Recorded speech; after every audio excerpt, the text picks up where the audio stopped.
Bismillahirrahmanirrahim. Assalamualaikum warahmatullahi wabarakatuh. Anak-anakku semuanya, bagaimana kabarnya hari ini? Semoga semuanya tetap dalam lindungan Allah, tetap selalu sehat, dan tetap bersemangat tentu saja. Masih bersama saya Bunia dalam materi produk kreatif dan kewirausahaan kelas 11 yang pada kesempatan kali ini akan membahas tentang pembuatan prototipe atau contoh produk barang atau jasa. Jangan lupa untuk like, komen, subscribe, dan tekan tombol loncengnya agar kalian bisa mengikuti video-video Bunia yang selanjutnya.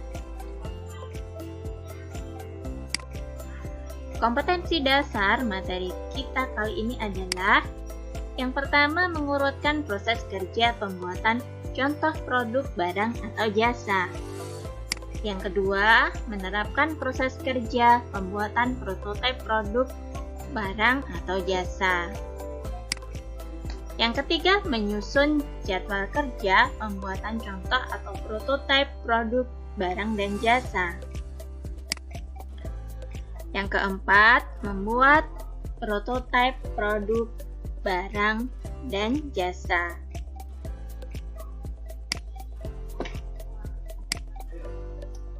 Nah, sebelum kita belajar lebih lanjut tentang pembuatan prototipe produk, silakan kalian tebak dulu gambar apa di bawah ini ya.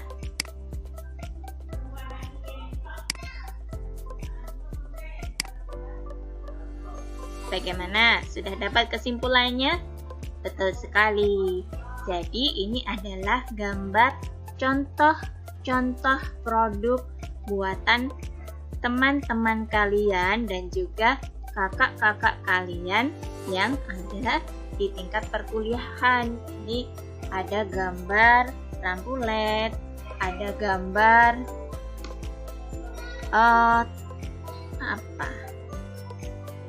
pembangkit listrik tenaga angin dan sebagainya. Nah, itu semuanya adalah contoh prototipe produk. Jadi, bisa diambil kesimpulan bahwa yang dimaksud dengan prototipe produk adalah contoh yang mewakili sebuah model suatu produk. Prototipe ini memiliki fungsi sebagai alat uji suatu konsep atau proses suatu produk sebelum produk tersebut diperbanyak dan dipasarkan.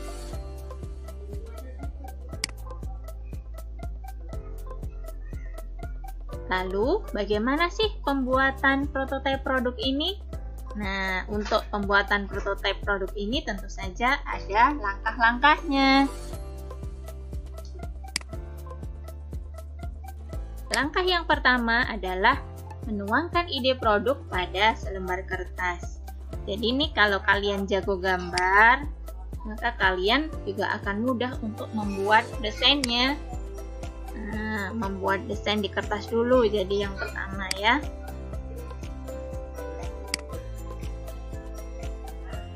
Jika membuat prototipe produk dari kertas, ini maksudnya membuat desainnya dulu dari kertas. Jadi selain menggunakan kertas, kalian juga sebenarnya bisa menggunakan aplikasi yang akan dijelaskan berikutnya. Jadi sekarang kita bahas dulu tentang pembuatan prototipe atau desain prototipe ini dengan menggunakan kertas. Gambar dan buatlah produk kalian nantinya. Nah, ini akan memberikan gambaran kasar tentang bagaimana prototipe pertama akan terlihat. Dengan melihat prototipe awal, Anda akan melihat kekurangan dan dapat memperbaiki desain sebelum produk prototipenya dibuat. Gunakanlah sketsa untuk memberi fitur pada desain kalian. Dan berikan beberapa fitur penting pada desain kalian. Oh iya, jangan terlalu banyak fitur ya, karena kalau terlalu banyak fitur nanti jatuhnya dalam pembuatan prototipe juga akan lebih mahal.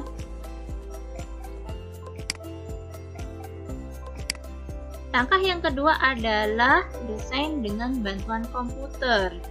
Jadi kalau Anda sudah mahir dengan menggunakan komputer, membuat desain menggunakan komputer, maka Anda bisa lebih mudah membuat desainnya dengan menggunakan bantuan komputer atau AutoCAD.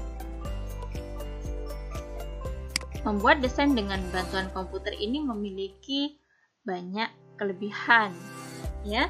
Di antaranya adalah desainnya jauh lebih rinci daripada sketsa kertas. Desain dengan komputer juga akan memberikan informasi yang jelas dan terperinci.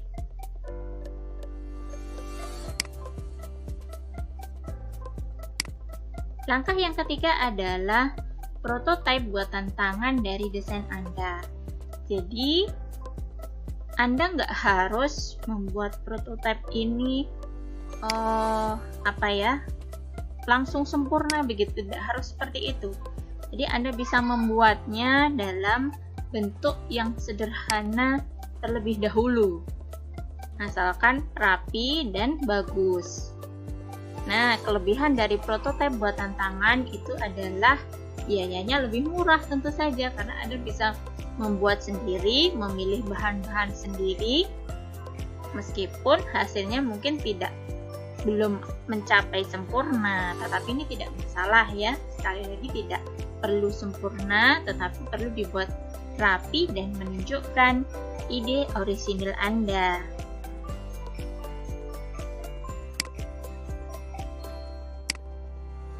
Berikutnya adalah gunakan program pemodelan. Kalian dapat menggunakan bantuan perangkat lunak pemodelan setelah membuat sketsa, baik di atas kertas, komputer, maupun dengan kerajinan tangan. Perangkat lunak ini mengubah ide Anda menjadi versi terkomputerisasi yang akan membantu melihat prototipe yang Anda buat itu lebih baik atau lebih nyata dalam versi 3D. Jika Anda belum bisa mahir, maka carilah bantuan ahli di bidang ini.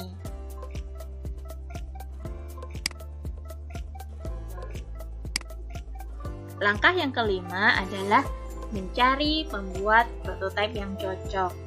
Nah, kalau Anda tidak bisa membuat sendiri prototipenya, maka Anda bisa bekerja sama dengan perusahaan-perusahaan pembuat prototipe. Dan sekarang banyak ya, Anda bisa juga mencarinya secara online di Google. Setelah versi prototipe itu dibuat dalam versi 3D, maka Anda kemudian mencari pembuat prototipe yang cocok tadi ya.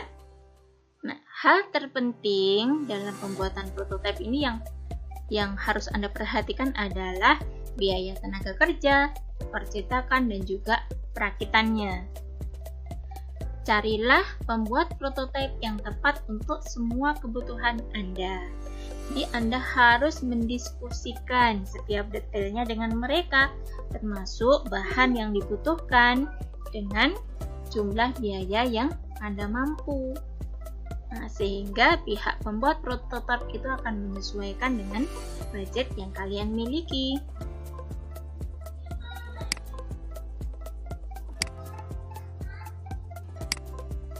Yang keenam adalah, nah ini yang sangat penting juga ya untuk melindungi desain Anda.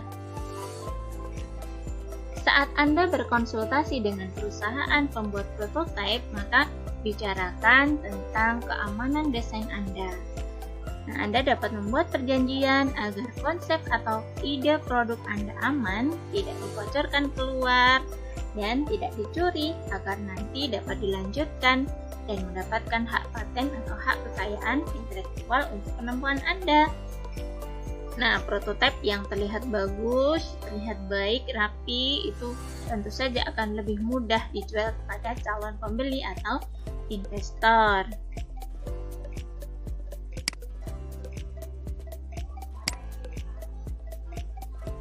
Yang ketujuh adalah percetakan 3D atau 3D.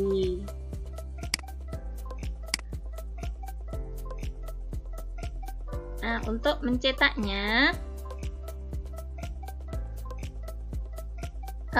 ialah dengan dipindai dan Model 3D ini dapat dibuat dengan menyiapkan bahan yang diperlukan. Nah, untuk saat ini sebenarnya Anda bisa memiliki printer ini agar dapat mencetaknya sendiri, tetapi jika terlalu mahal, Anda bisa mencetak prototipe di jasa percetakan 3D. Jangan lupa untuk membuat perjanjian juga bahwa desain Anda itu aman dari pencurian.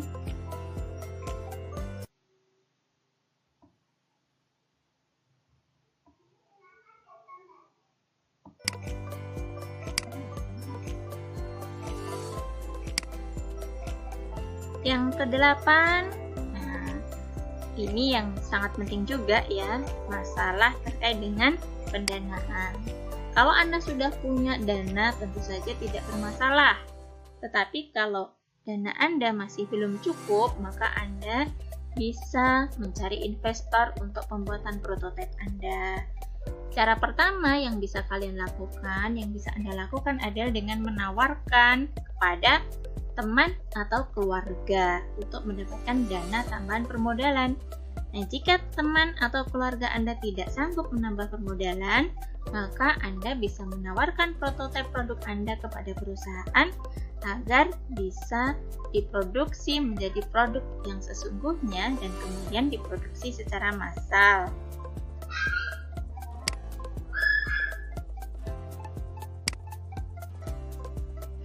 Yang berikutnya adalah bagaimana menyusun penjadwalan atau scheduling pembuatan prototipe produk barang dan jasa.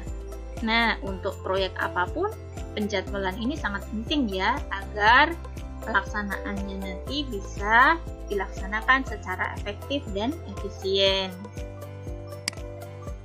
Yang dimaksud dengan penjadwalan atau scheduling adalah pengalokasian waktu yang tersedia untuk melaksanakan masing-masing pekerjaan dalam rangka menyelesaikan suatu proyek hingga tercapai hasil optimal dengan mempertimbangkan keterbatasan-keterbatasan yang ada.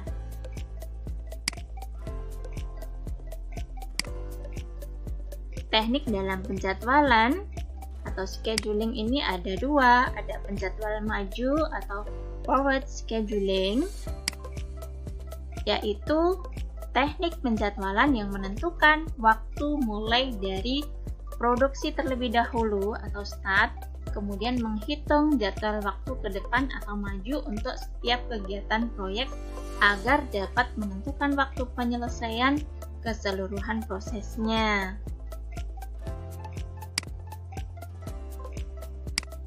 Yang kedua adalah penjadwalan mundur atau backward scheduling.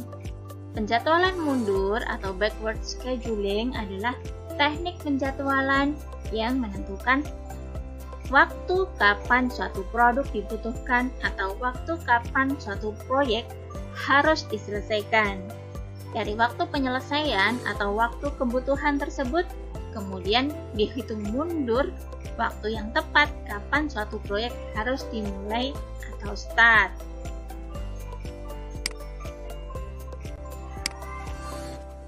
Nah, ini adalah contoh penjadwalan dalam prototyping. Kalau yang ini mungkin sederhana ya, karena bisa dibuat dalam waktu 9 hari.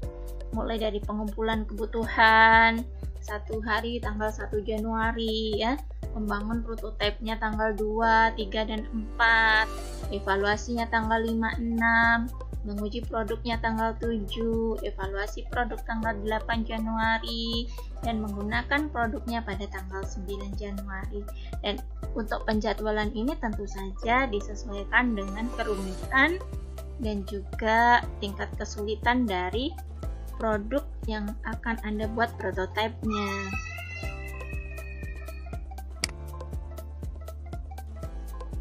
Alhamdulillah, demikian tadi materi kita pada kesempatan kali ini. Semoga bermanfaat. Tetap jaga protokol kesehatan, tetap rajin dan semangat belajar, dan doa Bunia semoga kalian semua sukses dunia dan akhirat. Wassalamualaikum warahmatullahi wabarakatuh.